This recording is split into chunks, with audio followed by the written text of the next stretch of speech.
The people. I like that they're welcoming and they're inviting and they welcome you with open arms. I like the people the most.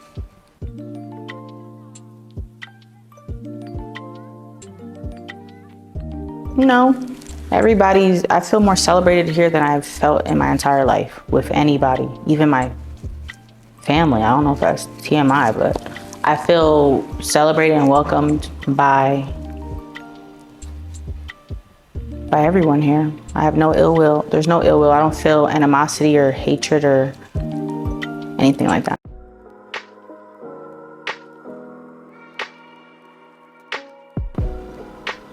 I like chapatis and kaimatis. I would say I really like the beef stew and the ugali. I can't eat the ugali all the time, but I like the beef stew a lot.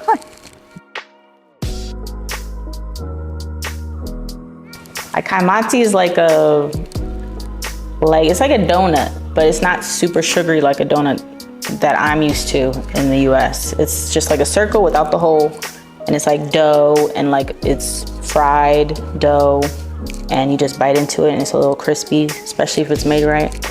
That's a kaimati.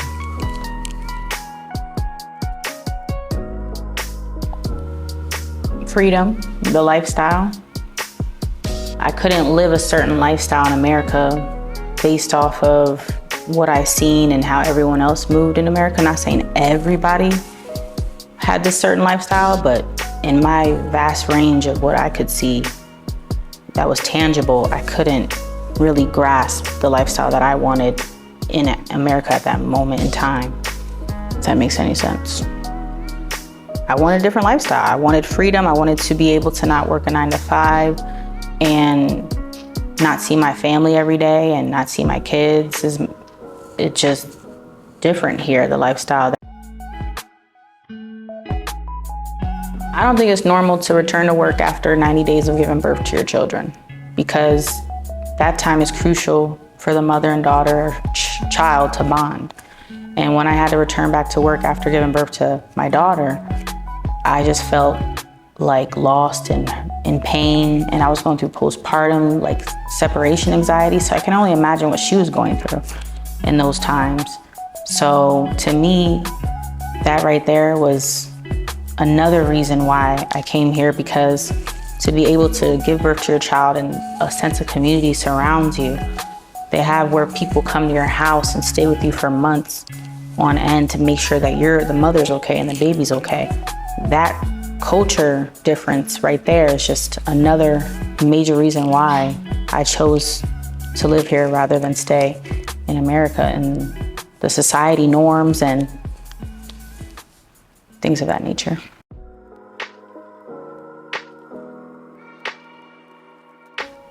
So what I learned about motherhood in Kenya is when a mother gives birth, they go back to their village, they go back home with their family, and their family stays connected and close to them during that time period, as long as it takes, whether it be weeks, months, or maybe up to the year of that child's birth.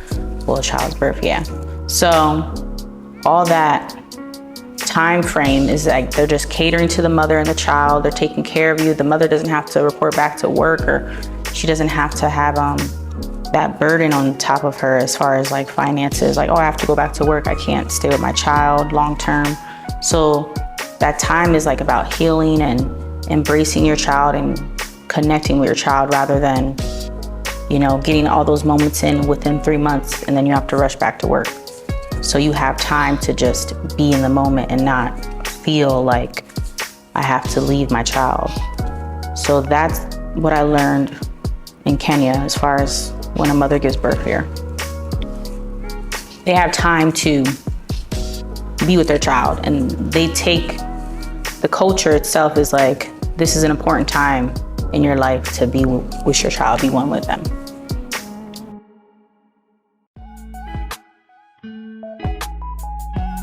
Yeah, I feel like they see us as, a number. They don't see us as human beings.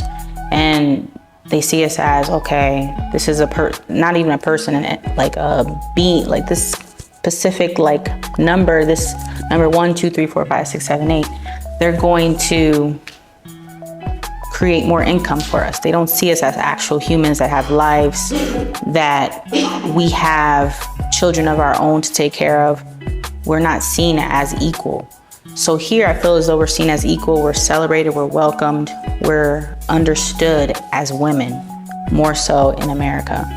And the fact that life doesn't have to be that hard. You can live a more simpler life. You can live a more simplistic life. And instead of America, you have to work all the time and grind, and everybody thinks grinding is a beautiful thing. And yes, grinding for what you want and desire in life is beautiful, but not grinding for someone else.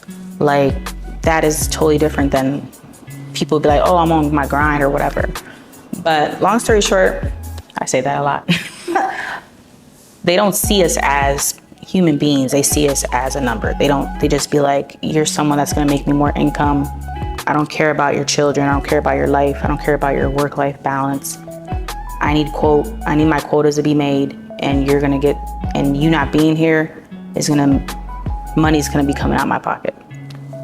Rather than here, they see you as a human being. They celebrate you, they welcome you. They know what women go through during that time of giving birth, and postpartum is real. People understand that. They know that you need to be surrounded by love and family, so they know you need time to heal. And they see that rather than see you as a number and somebody that's gonna make money for them.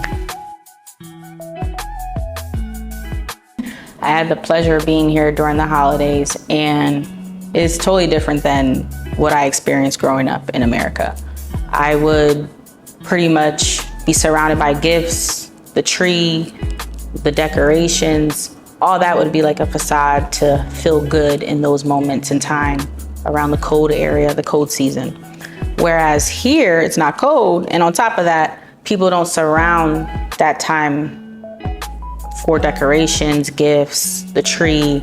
They surround it with family, love, everyone coming together as a unit, everyone sharing their experiences pretty much throughout the year, their ups and downs, what they can do to progress next year. They actually have family meetings, and it's not like a day, like Christmas Day, it's actually a whole season, like the whole month of December, people are off. Like, I thought that's crazy, because I remember when I used to work, I would have to fight to get one day off, whereas they have a whole month off.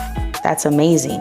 Like, they really understand people need to be with their family. They need to connect. They need to have that balance, where when they do come back to work, they're ready and they're more willing to give, because you gave to them.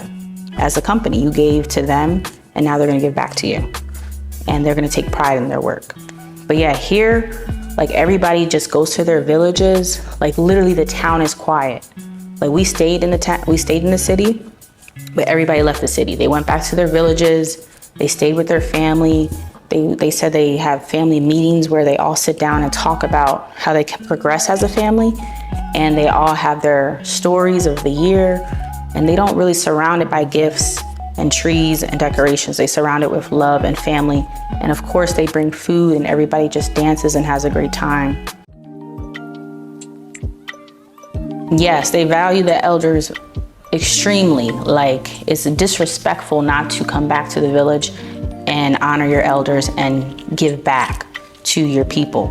So, especially around Christmas time, they have to go back, and not that they have to, they want to as well, to give back to their elders. There's some people that we talk to that their elders are almost about to be 100 years old, and they still go back every year to visit their elders, to give back and honor them, bring them whatever they need, because a lot of people that work in the city are able to, produce more income so they can bring back to their families in the villages.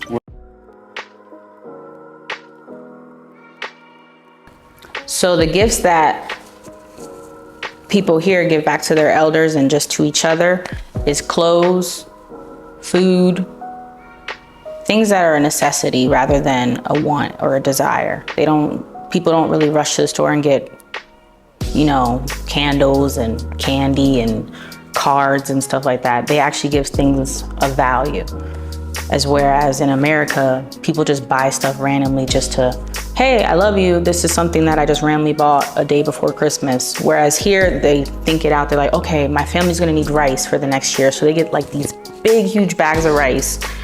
And oh, the kids in the village need shoes. So they could buy like 50 pairs of shoes, or all these clothes that the kids may need. They buy necessities. So they're not based on materialistic things. They take pride and they drive home with their family value of necessity.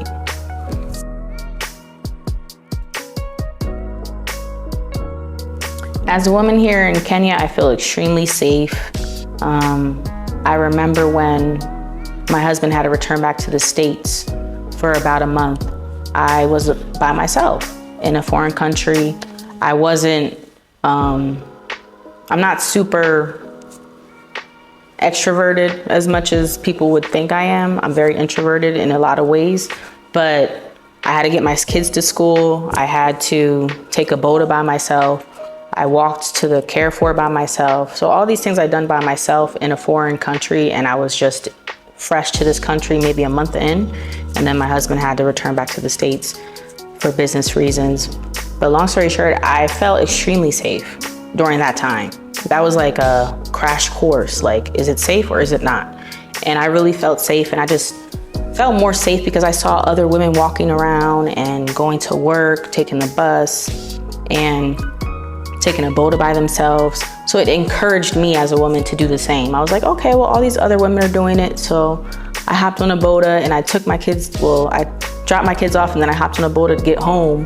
And I just felt free. I just felt like the wind was blowing through my hair, and I just saw these beautiful people and everybody's outside. The weather's great. Like, I just felt free as a woman, as a Black woman. Like, I saw a whole bunch of other Black people too, and I just felt connected automatically with everyone. So that got me out of my comfort zone. I felt very comfortable. You know, I started walking to the store more. And at first I had that Americanized mindset as, oh my God, like, I'm scared somebody's gonna look at me too long or stare at me because of how I dress or whatever. But no one paid me no mind. Everybody was just walking past you. Everybody's hustling here, everybody's working. So everybody's just moving back and forth and doing what they have to do. Like, everybody was just doing their own thing. I never felt, after that moment of, oh, you know, fear, I let fear take over me.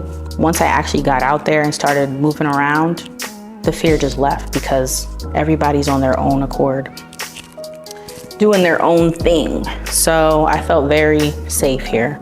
I feel very safe here.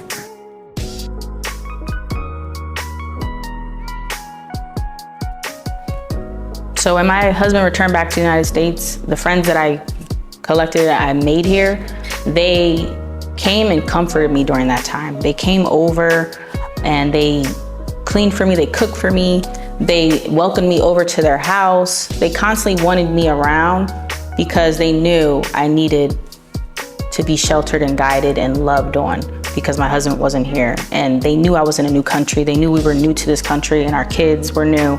So every weekend I would go out with them and they would always check in on me. They would call me, they would FaceTime me, they would constantly text me.